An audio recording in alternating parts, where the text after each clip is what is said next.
ನಮ್ಮ ಬೆಂಗಳೂರಿಗೆ ಸ್ವಾಗತ. ನಾನು ಶ್ರುತಿರಾಜ್. ಅದು ಇತಿಹಾಸ ಪ್ರಸಿದ್ಧ ಕೆರೆ. ಸಾವಿರಾರು ಜೀವಿಗಳಿಗೆ ಆಶ್ರಯ ನೀಡಿದ್ದ ಕೆರೆಯನ್ನ ಪಾಲಿಕೆ ಅಧಿಕಾರಿಗಳು ಇಬ್ಬಾಗ ಮಾಡೋದಕ್ಕೆ ಮುಂದಾಗಿದ್ರು. ಕೆರೆ ಮಧ್ಯೆ ಅಪಾರ್ಟ್ಮೆಂಟ್ಗೆ ರಸ್ತೆಯೊಂದನ್ನ ನಿರ್ಮಿಸ್ತಾ ಇದ್ರು. ಕೆರೆಯ ಉಳಿವಿಗಾಗಿ ನ್ಯೂಸ್ 18 ಅಭಿಯಾನವನ್ನ ನಡೆಸಿತ್ತು. ಇದಕ್ಕೆ ಈಗ ಫಲ ಸಿಕ್ಕಿದೆ. ಶಾಸಕರ ಅಪಾರ್ಟ್ಮೆಂಟ್ಗಾಗಿ ಕೆರೆ ಮಧ್ಯೆ ರಸ್ತೆ, ಬಿಬಿಎಂಪಿಯಿಂದ ಅಕ್ರಮವಾಗಿ ರಸ್ತೆ ನಿರ್ಮಾಣ, ನ್ಯೂಸ್ 18 ವರದಿ ಬೆನ್ನಲ್ಲೇ ಅಧಿಕಾರಿ ಸಸ್ಪೆಂಡ್ ಆದೇಶ.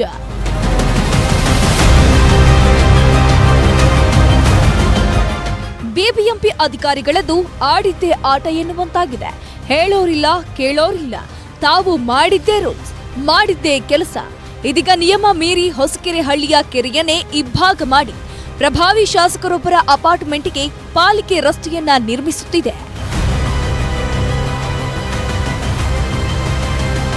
ಹೊಸಕೆರೆ ಹಳ್ಳಿಯ ಕೆರೆ ಪಕ್ಕದಲ್ಲಿದ್ದ ಅಪಾರ್ಟ್ಮೆಂಟ್ಗೆ ದಾರಿಯನ್ನ ಮಾಡಿಕೊಡಲು ಪಾಲಿಕೆ ಕೆರೆ ಮಧ್ಯೆಯೇ ರಸ್ತೆಯನ್ನ ನಿರ್ಮಿಸುತ್ತಿತ್ತು. ಮಾರ್ಚ್ನಲ್ಲಿ ನ್ಯೂಸ್ 18 ಕನ್ನಡ ಈ ಬಗ್ಗೆ ವರದಿಯನ್ನ ಪ್ರಸಾರ ಮಾಡಿತ್ತು. ಇದೀಗ ಎಚ್ಚೆತ್ತ ಬೆಂಗಳೂರು ನಗರಾಭಿವೃದ್ಧಿ ಸಚಿವ ಡಿಕೆ ಶಿವಕುಮಾರ್ ಅಕ್ರಮ ರಸ್ತೆ ಕಾಮಗಾರಿಗೆ ಮುಂದಾಗಿದ್ದ ಬಿಬಿಎಂಪಿ ಅಧಿಕಾರಿಗಳ ಸಸ್ಪೆಂಡ್ ಮಾಡುವಂತೆ ಕಮಿಷನರ್ ತುಷಾರ್ ಗಿರಿನಾಥ್ಗೆ ಸೂಚನೆಯನ್ನ ನೀಡಿದ್ದಾರೆ. ತುಷಾರ ಗಿರಿನಾಥ್ ಅವರು ಅದನ್ನ ಕೆಲಸ ನಿಲ್ಲಿಸಿದ್ದಾರಂತೆ. ಯಾರು ಅದಕ್ಕೆ ಮಾಡಕ್ ಹೇಳಿದವರು, ಏನು ಎತ್ತ ಅಂತ ಹೇಳಿ ತಿಳ್ಕೊಂಡು ನೋಡ್ತೀನಿ. ಅದನ್ನ ನೋಡ್ಬಿಟ್ಟು ನಾನು ಇನ್ನ ಡೀಟೇಲ್ ಕೊಡ್ತೀನಿ ನಿಮ್ಗೆ. ಇದರ ಜೊತೆಗೆ ಡಿಕೆಶಿ ಈ ಕೆರೆ ಮಧ್ಯೆ ರಸ್ತೆ ನಿರ್ಮಾಣ ಮಾಡುವ ಐಡಿಯಾ ಕೊಟ್ಟವರು ಯಾರು, ಯೋಜನೆಯನ್ನ ರೂಪಿಸಿದವರು ಯಾರು, ಅನುಷ್ಠಾನಕ್ಕೆ ತಂದವರು ಯಾರು, ಯಾರಿಗೆ ಅನುಕೂಲ ಮಾಡಿಕೊಡಲು ಮಾಡಿದ್ದೀರಿ, ಯಾರ್ಯಾರು ಇದರಲ್ಲಿ ಭಾಗಿಯಾಗಿದ್ದೀರಿ ಎಂದೆಲ್ಲ ಡಿಕೆಶಿಯವರು ಪ್ರಶ್ನೆ ಮಾಡಿದ್ದಾರೆ. ಡಿಸಿಎಂ ಪ್ರಶ್ನೆಗೆ ಉತ್ತರಿಸಲು ಅಧಿಕಾರಿಗಳು ತಡಬಡಾಯಿಸಿದ್ದಾರೆ. ನ್ಯೂಸ್ 18ನಿಂದ ಸರ್ಕಾರದ ಕಣ್ತೆರೆಸುವ ಕಾರ್ಯ. ನ್ಯೂಸ್ 18ಗೆ ಧನ್ಯವಾದ ತಿಳಿಸಿದ ಹೊಸಕೆರೆ ಹಳ್ಳಿ ಜನತೆ. ಇತ್ತ ಅಧಿಕಾರಿಗಳ ಅಮಾನತಿಗೆ ಆದೇಶವನ್ನ ನೀಡುತ್ತಿದ್ದಂತೆ ಕೆರೆ ಉಳಿವಿಗೆ ಹೋರಾಟ ನಡೆಸಿದ್ದ ಹೋರಾಟಗಾರರು ತಮ್ಮ ಸಂತಸವನ್ನ ವ್ಯಕ್ತಪಡಿಸಿದ್ದಾರೆ. ಸ್ಥಳೀಯ ಹೋರಾಟಕ್ಕೆ ಕೈ ಜೋಡಿಸಿದ ನ್ಯೂಸ್ 18ಗೆ ಧನ್ಯವಾದವನ್ನ ತಿಳಿಸಿದ್ದಾರೆ. ಸೊ ಇನ್ನು ಮುಂದೆ ಆದರೂ ಬಿಬಿಎಂಪಿ ಅಫಿಷಿಯಲ್ಸ್ ಕೇಳೋದು ಯಾವುದೇ ಕೆಲಸ ಮಾಡಿದ್ರು ದಯವಿಟ್ಟು with permissions, without work order, without clearances from competitive authorities, statutory ಬಾಡೀಸಿಂದ ನೀವು ಯಾವ ಕೆಲಸನ ತಗೋಬಾರ್ದು. ಹೌದು. ಸೊ ಇದು ವಿಶ್ವ ಪರಿಸರ ದಿವಸ ಒಂದು ಒಳ್ಳೆ ಸುದ್ದಿ ಬಂದಿದೆ, ಒಂದು ಒಳ್ಳೆ ನಿರ್ಧಾರ ತೊಗೊಂಡಿದ್ದಾರೆ.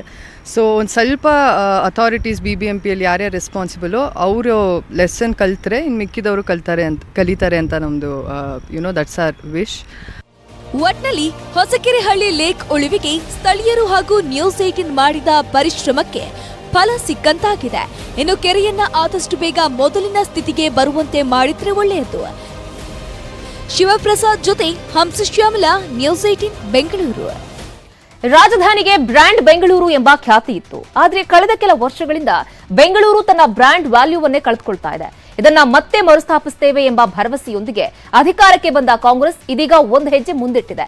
ಸರ್ವಪಕ್ಷ ಸಭೆ ಕರೆದ ಬೆಂಗಳೂರು ಅಭಿವೃದ್ಧಿ ಸಚಿವರು ಅಧಿಕಾರಿಗಳಿಗೆ ಇವತ್ತು ಕ್ಲಾಸ್ ತೆಗೆದುಕೊಂಡ್ರು.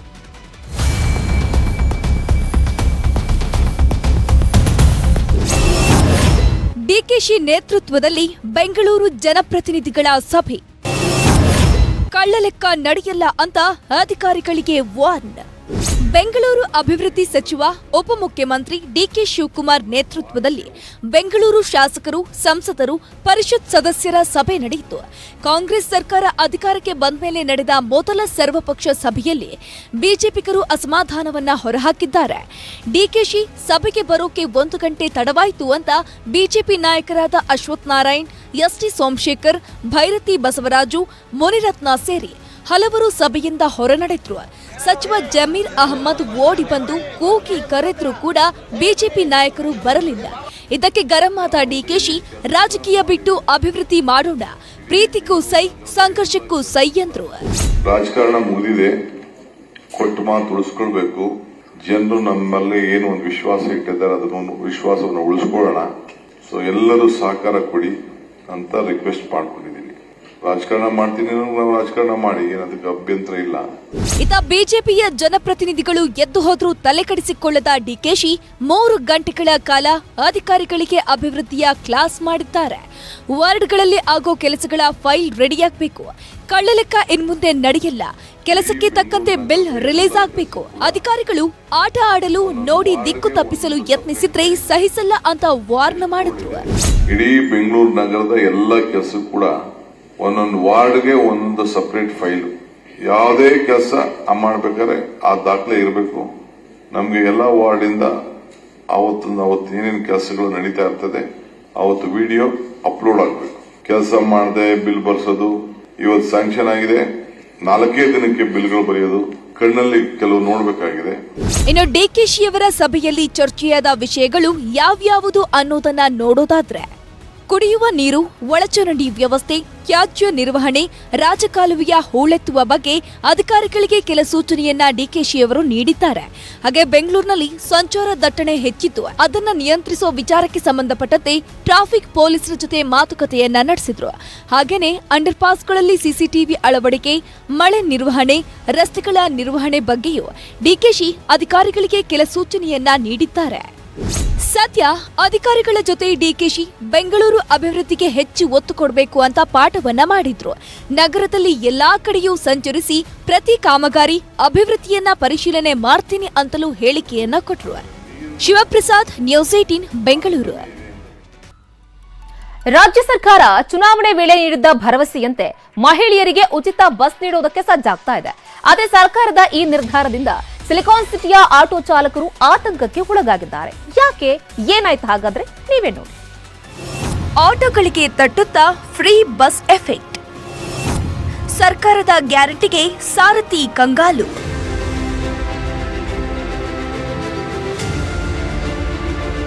ರಾಜ್ಯದ ಸರ್ಕಾರಿ ಬಸ್ಗಳಲ್ಲಿ ಮಹಿಳೆಯರಿಗೆ ಉಚಿತ ಪ್ರಯಾಣಕ್ಕೆ ಅವಕಾಶವನ್ನ ಕೊಡಲಾಗಿದೆ.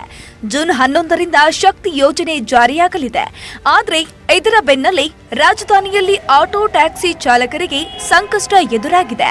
ಮೊದಲೇ ಬೈಕ್ ಟ್ಯಾಕ್ಸಿ, ರ್ಯಾಪಿಡೋದಿಂದ ತತ್ತರಿಸಿದ್ದ ಆಟೋ ಚಾಲಕರು ಇದೀಗ ಫ್ರೀ ಬಸ್ ಬಿಟ್ರೆ ನಮ್ಮ ಆದಾಯಕ್ಕೆ 50% ಹೊಡೆತ ಬೀಳುತ್ತೆ ಅಂತ ಆತಂಕದಲ್ಲಿದ್ದಾರೆ. ಎಲ್ಲರೂ ಸ್ಥಿತಿಗತಿ ಒಂದೇ ಇದೆ. ಇವತ್ತು ಅವರವರ ತಕ್ಕನೆ ಬಂಡವಾಳಕ್ಕೆ ಇವತ್ತು ಆದಾಯ ಇಲ್ದಂಗಾಗಿದೆ.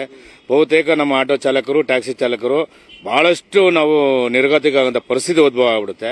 ಈ ಆಟೋ ಚಾಲಕರ ಉಳಿವಿಗೋಸ್ಕರ ಆಟೋ ಚಾಲಕ ಸಂಘಟನೆಗಳು ಹೋರಾಟಕ್ಕೆ ಇಳಿಬೇಕಾಗುತ್ತೆ. ಮತ್ತೆ ತಾವೇನು ಅನೌನ್ಸ್ ಮಾಡಿದಿರಿ, ಏನು ಪ್ರಣಾಳಿಕೆಯಲ್ಲಿ ಚಾಲಕರ ಅಭಿವೃದ್ಧಿ ನಿಗಮ ಮಾಡ್ತೀನಿ, ಅದನ್ನ ಕೂಡಲೇ ಸ್ಥಾಪನೆ ಮಾಡಬೇಕಂತೇಳಿ ತಮ್ಮ ಮುಖಾಂತರ ಒತ್ತಾಯ ಮಾಡ್ತೀವಿ. ಬೆಂಗಳೂರಿನ ಆಟೋಗಳಲ್ಲಿ 60% ಮಹಿಳೆಯರು ಓಡಾಡ್ತಾ ಇದ್ರು. ಇದೀಗ ಮಧ್ಯಮ ವರ್ಗದ ಮಹಿಳೆಯರು ಬಿಎಂಟಿಸಿಯತ್ತ ವಾಲ್ತಿದ್ದಾರೆ. 2 ಲಕ್ಷ ಆಟೋ ಚಾಲಕರ ಸರಾಸರಿ ಆದಾಯ ಕುಸಿತಗೊಂಡ್ರೆ ಜೀವನ ನಿರ್ವಹಣೆ ಇನ್ನೂ ಕಷ್ಟವಾಗಲಿದೆ. ಬಟ್ ಇವತ್ತು ಆಟೋಗೆ ಹೊಡೆತ ಬೀಳುವಂತ ಪರಿಸ್ಥಿತಿ ಬಂದಿದೆ. ನಮ್ಮ ಇವತ್ತು ಚಾಲಕರು ಯಾವ ರೀತಿ ಪರಿಸ್ಥಿತಿ ಅಂದ್ರೆ ಮನೆ ಬಾಡಿಗೆ ಕಟ್ಟೋ ಪರಿಸ್ಥಿತಿಲಿ ಇಲ್ಲ, ಆಟೋ ತಗೊಂಡ್ರೆ ಫೈನಾನ್ಸ್ ಕಟ್ಟೋಂಥ ಪರಿಸ್ಥಿತಿ ಇಲ್ಲ, ಮತ್ತು ದಿನನಿತ್ಯ ಜೀವನ ಮಾಡಿ ನಿರ್ವಹಣೆ ಮಾಡುವಂತ ಪರಿಸ್ಥಿತಿ ಇಲ್ಲ. ಯಾವುದೇ ಒಂದು ಆರೋಗ್ಯ ಪರಿಸ್ಥಿತಿ ಎದುರಾದಾಗ ಎದುರಿಸೋ ತುಂಬಾ ಕಷ್ಟ ಆಗ್ತಾ ಇದೆ. ಸರ್ಕಾರ ಮಹಿಳೆಯರಿಗೆ ಉಚಿತ ಬಸ್ ಪ್ರಯಾಣ ಜಾರಿ ಮಾಡ್ತಿರೋದು ಒಂದೆಡೆ ಸಂತಸದ ವಿಚಾರ ಆಗಿದ್ರೂ ಇದು ಕ್ಯಾಬ್, ಆಟೋ ಚಾಲಕರಿಗೆ ಹೊಡೆತವಂತೂ ನೀಡೋದು ಪಕ್ಕ.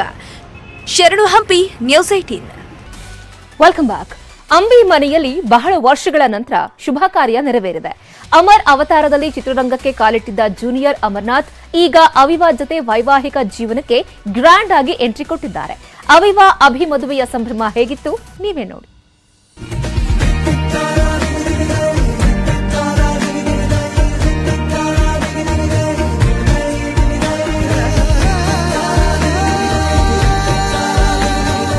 ಕನ್ನಡ ಚಿತ್ರರಂಗ ಇಂದು ಬಹುದೊಡ್ಡ ಮದುವೆ ಸಂಭ್ರಮಕ್ಕೆ ಸಾಕ್ಷಿಯಾಗಿದೆ.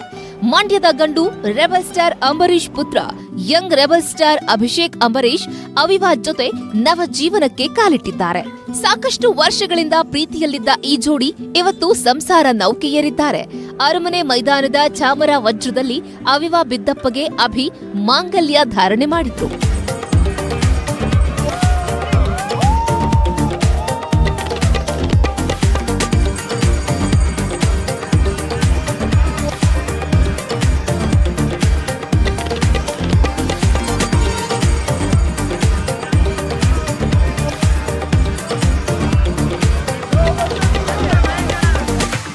ಇನ್ನು ಈ ಮದುವೆಗೆ ಚಿತ್ರರಂಗದ ಗಣ್ಯರು ಹಾಗೂ ರಾಜಕೀಯ ಮುಖಂಡರು ಸಾಕ್ಷಿಯಾಗಿದ್ರು.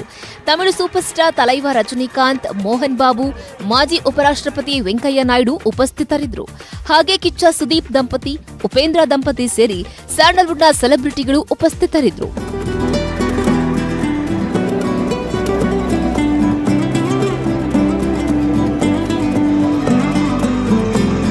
ಇದೇ ವೇಳೆ ಅಭಿಗೆ ಪ್ರೀತಿಯ ಮಡದಿ ಅವಿವಾ 1.5 ಕೋಟಿ ಬೆಲೆ ಬಾಳುವ ಬಿಎಂಡಬ್ಲ್ಯೂ ಕಾರನ್ನ ಕೂಡ ಗಿಫ್ಟ್ ಕೊಟ್ಟಿದ್ದಾರೆ. ಜೂನ್ 7ರಂದು ಬೆಂಗಳೂರಿನ ಪ್ಯಾಲೇಸ್ ಗ್ರೌಂಡ್ನ ತ್ರಿಪುರವಾಸಿನಿಯಲ್ಲಿ ಅದ್ಧೂರಿಯಾಗಿ ಆರತಕ್ಷತೆ ಕಾರ್ಯಕ್ರಮ ನಡೆಯಲಿದೆ.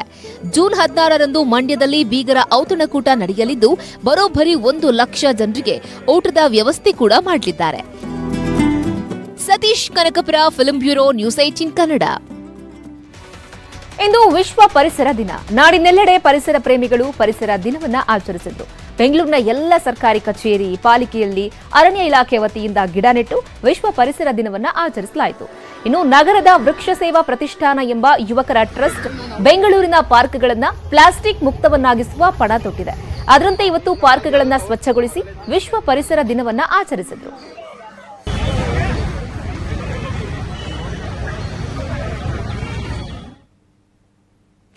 ಗೋಕುಲ ಶಿಕ್ಷಣ ಪ್ರತಿಷ್ಠಾನದ ಸಂಸ್ಥಾಪಕ ಅಧ್ಯಕ್ಷ ದಿವಂಗತ ಡಾಕ್ಟರ್ ಎಂಎಸ್ ರಾಮಯ್ಯ ಅವರ ಜನ್ಮ ಶತಮಾನೋತ್ಸವದ ಹಿನ್ನೆಲೆ ಉಪನ್ಯಾಸ ಕಾರ್ಯಕ್ರಮವನ್ನು ಏರ್ಪಡಿಸಲಾಗಿತ್ತು. ನೊಬೆಲ್ ಪ್ರಶಸ್ತಿ ವಿಜೇತ ಕೈಲಾಶ್ ಸತ್ಯಾರ್ಥಿ ಅವರು ಉಪನ್ಯಾಸ ನೀಡಿದರು. ಪ್ರತಿಯೊಬ್ಬರೂ ತಮ್ಮ ಜೀವನದಲ್ಲಿ ಸಹಾನುಭೂತಿಯನ್ನ ಅಳವಡಿಸಿಕೊಳ್ಳೋದ್ರ ಮೂಲಕ ವಿಶ್ವ ಮಾನವರಾಗಬೇಕು ಅಂತ ಕರೆ ನೀಡಿದರು.